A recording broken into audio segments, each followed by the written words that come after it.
comecei a ler esse livro, Apaixone-se pelo Problema, não pela Solução, que foi escrito pelo fundador da Waze. Ele estava contando a história de como que ele criou a Waze em 2006. Bizarro, né? Faz 19 anos. Ele foi viajar com a família, passar férias, né?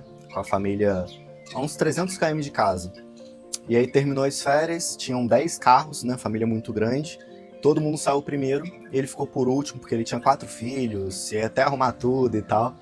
Mas enfim, na hora que eles foram sair, ele e a esposa tiveram a mesma dúvida, né? Falou, cara, são 2 estradas pra gente voltar pra casa. Qual será que tá melhor pra poder voltar? Voltar mais rápido, sem engarrafamento? Será que tá com trânsito, não tá? E aí, através desse questionamento, ele falou, cara, imagina se tivesse alguém, né, pra poder falar pra gente como é que tá a estrada e tal. Aí ele lembrou, pô, tem 10 carros. Nossa família que já passaram pela estrada, a gente pode ligar pra eles pra poder ver como é que tá a estrada. E assim foi. Eles saíram e aí começou a ligar para os familiares. E aí, como é que tá a estrada? Tá engarrafado? Tá livre? Tá com trânsito? Tá com acidente? E aí ele ia ligando pra galera, pra família e familiares, iam avisando, não, essa estrada aqui tá tranquila, tá sem trânsito. Ou essa aqui tá com trânsito, tá sem acidente. E assim foi. E aí, a partir disso, ele teve um momento eureka que ele fala, né? Que foi imaginar ali a Waze. E mais tarde isso se tornou a essência da Waze, né? Então, cara, que bizarro. Você abre o Waze lá, ele vai te informar onde que tá mais trânsito, onde que tá mais livre, onde que tem acidente, onde que tá engarrafado, tá parado. Ele vai te dando todas as informações, quanto tempo você vai chegar no destino final. Cara, como que é legal você ler livro de pessoas que criaram algo relevante. E aí ele conta aqui, né? Muitas das startups que ele criou várias, não só o Waze, começaram de maneira semelhante, através de uma frustração que ele tinha, que era compartilhado por muita gente. E todas essas pessoas tentando encontrar uma maneira de minimizar essa frustração. Eu tô no início ainda do livro e já peguei 2 aprendizados aqui que mexeu muito comigo, porque foram aprendizados que eu errei muito na minha jornada empreendendo. Vou passar para vocês. O livro, ele fala sobre apaixone-se pelo problema, não pela solução. E aí o autor, ele enfatiza muito isso. Quem fica muito apegado à solução, a chance de dar errado ou atrasar o sucesso é muito grande. Por quê? Porque ele conta, né, na jornada, ele foca muito em startup, mas eu tô trazendo isso para empreendedorismo no geral, que dá para o mesmo sentido. Na jornada empreendendo, ele conta que é normal ter vários fracassos primeiro para depois você conseguir acertar e ter sua grande vitória. E quando você fica apegado à solução, no primeiro fracasso ali que você tem, você tenta melhorar aquela solução, você tenta lapidar aquela solução para encaixar naquele problema. E aí que começa o grande erro. Uma analogia para poder entender é você tentar abrir uma porta com um chaveiro com várias chaves, você bota a primeira chave, viu que não abriu, aí você pega aquela chave e começa a polir aquela chave, começa a passar o dia inteiro tentando melhorar aquela chave para poder abrir a fechadura. A fechadura é o problema e a chave é a solução. Qual que é o caminho mais rápido para eu poder abrir a porta? Cara, é você trocar de chave até encontrar a chave certa. E quem fica pegado à solução perde muito tempo. Por quê? Porque um único problema ele pode ser resolvido por 200, 500 soluções diferentes. Então ele fala muito sobre testar rápido. Cara, você foca em um problema que você quer resolver, aquele problema que você tem uma paixão muito grande, você cria a primeira solução. Fracassou, já descarta o mais rápido possível e cria a segunda solução. Fracassou, descarta o mais rápido possível, cria a terceira, quarta, até acertar. Que na hora que você acertar, todo o tempo e todo o dinheiro que você investiu naqueles fracassos, eles vão ser recompensados. E eu errei muito isso, por isso que mexeu muito comigo. Por exemplo, lembrando do início do Eu Bíblia, comigo com o Heitor, nossa primeira solução que a gente criou foi um aplicativo chamado Vozes da Bíblia, que era o quê? A pessoa entrava no aplicativo e ela podia escolher o personagem bíblico, Jesus, Moisés, e conversar com aquele personagem para poder tirar dúvidas. Cara, é uma puta de uma solução. Olha que maneiro você entrar no seu personagem favorito da Bíblia, Jesus, Josué, e começar a conversar com ele, tirando dúvidas sobre a história dele. Olha que legal. Só que não pegou. E a gente tava muito apegado àquela solução, era uma coisa que brilhava muito os nossos olhos. Mas não pegou, a galera não entendia direito, não gerava muito desejo. E a gente perdeu acho que uns 25 dias tentando melhorar a promessa, tentando melhorar a oferta, tentando melhorar a comunicação, sendo que, cara, colocou para rodar aquela solução, não deu certo, 5 dias depois a gente já tinha que ter desapegado daquilo e criado uma solução diferente. E refletindo sobre a minha vida nos últimos 4, 5 anos, eu cometi muito esse erro que eu fiquei muito apegado à solução, melhorar a solução, melhorar a solução. Então, olha o poder que é você ler um livro, cara, sei lá quanto que custou esse livro aqui, 50, 70 reais. Já pulamos do Natal direto pro Réveillon, já é dia 31. Já estamos aqui nos preparativos para poder passar a virada aqui, ó.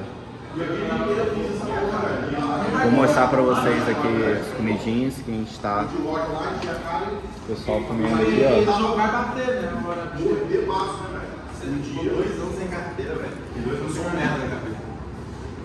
Lá fora aqui também CDJzinha pro Rafa tocar, só que eu não sei se ele vai tocar não, esqueceu de baixar as músicas, ó. CDJzinha rolando, mais tarde vamos ter música. A gente tá aqui no prédio do Rafael, aí na hora da virada a gente vai lá pro meu prédio, que como é de frente pro mar, a gente vai conseguir ver os fogos. Quero ver se vocês acham um erro. Cadê o erro? Ao invés de dividir os outros que são do mal e os que são do bem, que tal esquecemos?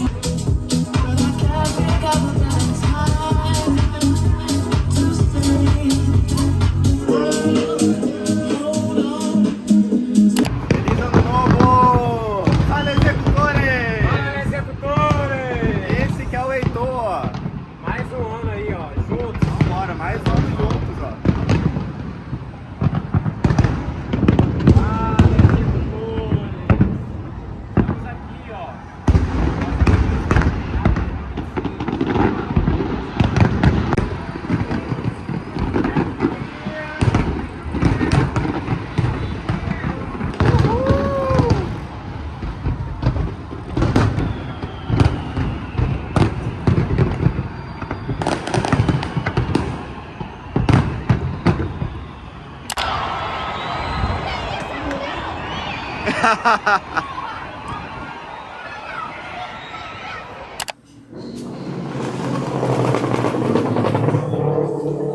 Virada de ano é sempre um momento simbólico, né, em relação a metas. Eu, pelo menos, todo ano que vira, eu traço, eu planejo minhas metas do ano. E aí, refletindo as minhas do ano passado, eu percebi que, cara, eu cometi alguns erros, que foi não definir metas claras, sabe? Por exemplo, uma das metas que eu já venho colocando há anos e eu venho falhando drasticamente é em relação a aprender inglês. Então, todo ano eu coloco lá, aprender inglês. Só que, cara, o que é aprender inglês? É muito vago. E aí, eu percebi que eu já estou uns 2, 3 anos nessa, de colocar essa meta e estou falhando miseravelmente. E aí eu fui pegar uma aula do Eslen Delanogari, no Reservatório de Dopamina, sobre metas. E lá ele estava explicando sobre metas mensuráveis, né? Que também tem muito a ver com o livro Hábitos Atômicos. Que ao invés de você colocar uma meta que vai gerar o resultado final, você coloca uma meta de hábitos e ações que você vai executar que vão te fazer chegar naquele resultado final. Então, por exemplo, no caso de aprender inglês, ao invés de eu colocar a meta de aprender inglês, eu poderia ter colocado a meta de fazer uma aula de inglês por semana, ou fazer 52 aulas de inglês no ano. E aí eu posso até quebrar mais. Então, fazer uma aula de vocabulário por semana, uma aula de speak por semana. Então, esse ano eu já adequei as minhas metas para metas mensuráveis, né? Então, por exemplo, a minha meta aqui para o YouTube é fazer 52 vídeos no ano. Então, eu vou postar um vlog por semana e, naturalmente, isso vai me fazer chegar numa quantidade de visualizações, vai me fazer chegar numa quantidade de inscritos, vai me fazer construir uma comunidade, que é o que eu quero, sabe? Estar próximo de pessoas que querem empreender, querem crescer na vida, querem se desenvolver, que estão buscando Deus, estão buscando a palavra. Então isso naturalmente vai acontecer, ao invés de eu ficar botando essas metas de tantos inscritos, tantas visualizações, sabe? E aí para esse ano eu também trouxe menos metas. Um dos meus erros também foi acabar me empolgando na hora de construir as metas ali, e acaba colocando meta demais e não dá conta de nada. Então esse ano eu construí algumas metas, que é meta para o YouTube, né, profissional, 52 vídeos para o YouTube no ano, meta para o Instagram, para eu começar a produzir conteúdo lá no Instagram de Reels, que nunca produzi, então 52 vídeos, 52 Reels no Instagram no ano. Tenho meta para leitura da Bíblia também, então para ler a Bíblia é preciso ler 3 capítulos por dia e 5 capítulos no domingo. Eu sei que se eu colocar essa meta agora eu não vou alcançar, porque eu ainda não tenho o hábito de ler a Bíblia todos os dias. Então eu coloquei a meta de ler 1 capítulo por dia. E cara, se eu ler 1 capítulo por dia, no final de um ano eu vou ter lido quase 400 capítulos. Então olha a minha evolução em um ano comparado aos meus 30 anos para trás. Eu nunca tinha aberto uma Bíblia para ler direito, sabe? Por mais que eu tenha nascido num lar cristão, eu nunca construí esse hábito de ler a Bíblia. Meta da Bíblia, tenho metas de ler livros também, então eu tenho a meta de ler 5 páginas de algum livro sobre negócio, sobre desenvolvimento pessoal por dia. E aí, isso naturalmente está todas as metas estão para o ano, e aí depois disso eu venho quebrando por mês, por semana, por dia, para poder facilitar. E quando eu falho naquele dia, tá tudo bem, porque a minha meta é anual. Então, por exemplo, se eu tenho a meta de ler 1.800 livros, 1.800 páginas no ano, e aí isso dá 5 páginas por dia, se eu falhar hoje, tudo bem, porque amanhã só eu ler 10 livros, que a minha meta está em meta anual. Então isso me impede também de, no curto prazo, no dia que eu não conseguir ali fazer aquela meta, progredir, eu não vou ter falhado. Então no dia seguinte é só fazer um pouquinho a mais, que eu tô ainda dentro da meta. E esse foi um dos meus erros também. Eu colocava uma meta, extrapolava uma meta, botava metas para semana, para mês, muito inalcançáveis, e aí quando eu não conseguia alcançar, eu desestimulava e acabava parando na maioria das minhas metas. E eu percebi que boas metas acabam puxando bons hábitos que me ajudaram muito. Por exemplo, na pandemia, cara, foi meu ano mais produtivo, foi bizarro. Por quê? O que eu percebi em mim? Eu acordava todo dia às 5 horas da manhã, naturalmente a janela já ficava aberta, e aí eu acordava às 5 em ponto da manhã, tomava um café preto e partia pra rua para ouvir podcast, que eu gostava de caminhar cedo. Então fazia 1 hora de caminhada, ouvindo podcast sobre empreendedorismo, sobre negócios. Então, cara, que eu já começava o meu dia, tipo, na máxima, na alta, porque aquilo me motivava muito, me dava muito ânimo. E aí, o que eu percebi? Eu indo dormir cedo, eu acordando cedo, 8 horas da noite, 9 horas da noite, eu já estava dormindo, porque eu já estava com muito sono. Acordando cedo e ouvindo o podcast de empreendedorismo, que era algo que me motivava, me animava muito, eu já chegava a casa depois da caminhada, cara, meu Deus do céu, a mulher caiu. Não sei se vai dar pra ver. Caraca, a mulher caiu de cabeça, ela bateu em alguma coisa e a bicicleta voou. Mas enfim, até me perdi aqui, que doideira. Mas o que eu percebi? Que um hábito bom, ele me empurrava para um outro hábito bom também. Então vou dar um exemplo. Eu acordava muito cedo, caminhava e ouvia um podcast que me animava, me deixava muito motivado. E aí aquela motivação, aquela animação me fazia chegar em casa e trabalhar muito, produzir muito. Outro ponto também, eu estava fazendo atividade física todos os dias, não tinha dia de descanso. E aí, naturalmente, por eu fazer atividade física todos os dias, na hora de comer alguma besteira, eu me controlava. Então aquele hábito de me exercitar todos os dias acabava me gerando um bom hábito de acabar me alimentando melhor também. Então um hábito bom acabava me puxando para outros hábitos bons também, bons hábitos. E aí eu fazendo essa análise, cara, eu tracei a meta para esse ano também. Então o ano de 2025 foi um ano que eu falhei muito em relação à atividade física, que sempre foi prioridade na minha vida. Há 15 anos atrás que eu já comecei a malhar, a fazer atividade física, desde moleque, eu fazia judô, fazia futsal, natação, então sempre fui muito ativo, eu sempre levei isso como prioridade para minha vida. Em 2025 não foi. Se eu fiz uns 100 treinos no ano, foi muito. Isso para mim, cara, não é nada, é muito pouco.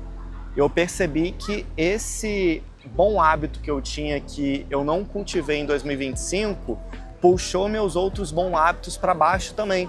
Então em 2025 eu me alimentei muito mal, eu percebi que a minha mente, cara, percebi não, foi nítido, eu tive muitos problemas psicológicos no ano de 2025, que não cabe contar aqui agora. Eu me sentia muito letárgico, muito cansado. Então para esse ano de 2026 eu já coloquei a meta de fazer 260 atividades no ano. E aí por que eu não coloquei 365, fazer atividade todos os dias? Porque, cara, se eu tô vindo de um ano que foi ruim, eu não cultivei esse bom hábito, eu não me exercitei direito, se eu já saio de uma meta de 1 e para 10, eu não vou conseguir alcançar. A energia que eu vou gastar para poder fazer isso vai ser muito grande. Então, eu botei uma meta um pouco mais abaixo para esse ano de 2026 e 2027 eu já venho com a meta de malhar, fazer atividade física todos os dias, e aí assim eu vou progredindo um pouquinho de cada vez, né? Vou crescendo ali por escadinhas e não tentando pular vários degraus e caindo e me frustrando. Esse foi um vlog menos dinâmico, né? A gente bateu mais papo, trocamos mais ideia. E deixa aqui nos comentários qual que é o tipo de vlog que você mais gosta. É aquele mais dinâmico, que eu mostro mais o dia a dia? Ou é esse vlog aqui a gente batendo mais um papo, mais íntimo, mais próximo? Deixa aqui nos comentários. Eu vou encerrar o vlog por aqui também. Se você já gostou, deixa o likezão maroto. Se você não me segue, se identificou comigo, se inscreve aí no canal. E até o próximo vlog.